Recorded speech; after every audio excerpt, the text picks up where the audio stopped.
തിലകൻ, ഷമ്മി തിലകൻ, അഭിമന്യു ഷമ്മി തിലകൻ. അതെ, അഭിനയ കലയുടെ പെരുന്തച്ഛൻ മഹാനടൻ തിലകൻ സാറിന്റെ മൂന്നാം തലമുറയും എത്തിക്കഴിഞ്ഞു. തിലകന്റെ കൊച്ചുമകനായ ഷമ്മി തിലകന്റെ മകൻ അഭിമന്യു മാർക്കോയിലെ വില്ലൻ വേഷത്തിലൂടെ തന്റെ സിനിമ അരങ്ങേറ്റ സ്വപ്ന തുല്യമാക്കിയിരിക്കുകയാണ്. അഭിമന്യുവിന്റെ സിനിമയിലേക്കുള്ള തുടക്കം ഉണ്ണിമുകുന്ദന്റെ മെസ്സേജിൽ നിന്നാണ്. താൻ ഉണ്ണിമുകുന്ദനാണെന്നും മാർക്കോ എന്നൊരു ചിത്രം ചെയ്യുന്നുണ്ടെന്നും അതിൽ അഭിനയിക്കാൻ താല്പര്യമുണ്ടോ എന്നുമായിരുന്നു മെസ്സേജിൽ.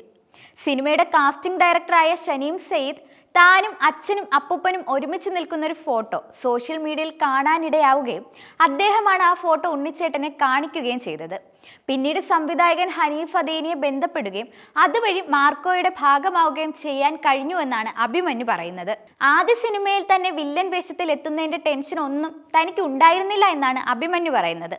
മാർക്കോയിലെ വില്ലൻ വെറും ഒരു വില്ലനല്ല, അത്യാവശ്യം പെർഫോം ചെയ്യാൻ സ്പേസ് ഉള്ള, സിനിമ കാണുന്നവരുടെ മനസ്സിൽ തങ്ങി നിൽക്കുന്ന ഒരു വില്ലൻ വേഷമാണ്.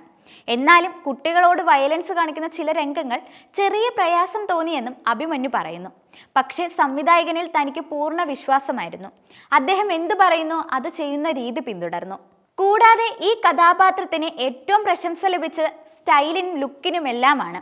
അതിന്റെ മുഴുവൻ ക്രെഡിറ്റും ഷമ്മി തിലകനാണ് അഭിമന്യു നൽകുന്നത്.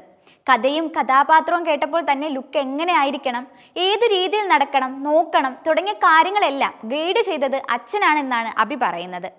ആദ്യ ചിത്രത്തിൽ മികച്ച തുടക്കം ലഭിച്ചതിനാൽ ഇനിയുള്ള തന്റെ ചിത്രങ്ങൾ വളരെ സൂക്ഷിച്ചും സമയമെടുത്തും തിരഞ്ഞെടുക്കാനാണ് ശ്രമിക്കുന്നതെന്നും അദ്ദേഹം പറയുന്നു. അഭിനയത്തിൽ ഒരു തുടക്കക്കാരൻ മാത്രമാണ് അഭിമന്യു. എന്നാലും ആദ്യ സിനിമയിലെ ഏറ്റവും വലിയ ടെൻഷൻ അപ്പൂപ്പനും അച്ഛനുമായി താരതമ്യം ചെയ്യപ്പെടുമോ എന്നതായിരുന്നു. അവരുടെ കുടുംബത്തിൽ നിന്ന് വരുന്നത് എന്നത് മാറ്റി നിർത്തിയാൽ അവർ രണ്ടുപേരുമായി ഒരു തരത്തിലും താരതമ്യം ചെയ്യപ്പെടാൻ ഞാൻ അർഹനല്ല എന്നും മാർക്കോ ഇറങ്ങുന്നതിന്റെ തലേ ദിവസം അത് സംബന്ധിച്ച് താൻ ഇൻസ്റ്റഗ്രാമിൽ ഒരു പോസ്റ്റ് ഇട്ടിരുന്ന കാര്യവും അഭിമന്യു പങ്കുവെക്കുന്നുണ്ട്. എന്നെ ഒരു തുടക്കക്കാരനായി മാത്രം കാണണമെന്നാണ് എല്ലാവരോടും പറയാനുള്ളതെന്നും അഭിമന്യു പറഞ്ഞു നിർത്തുന്നു.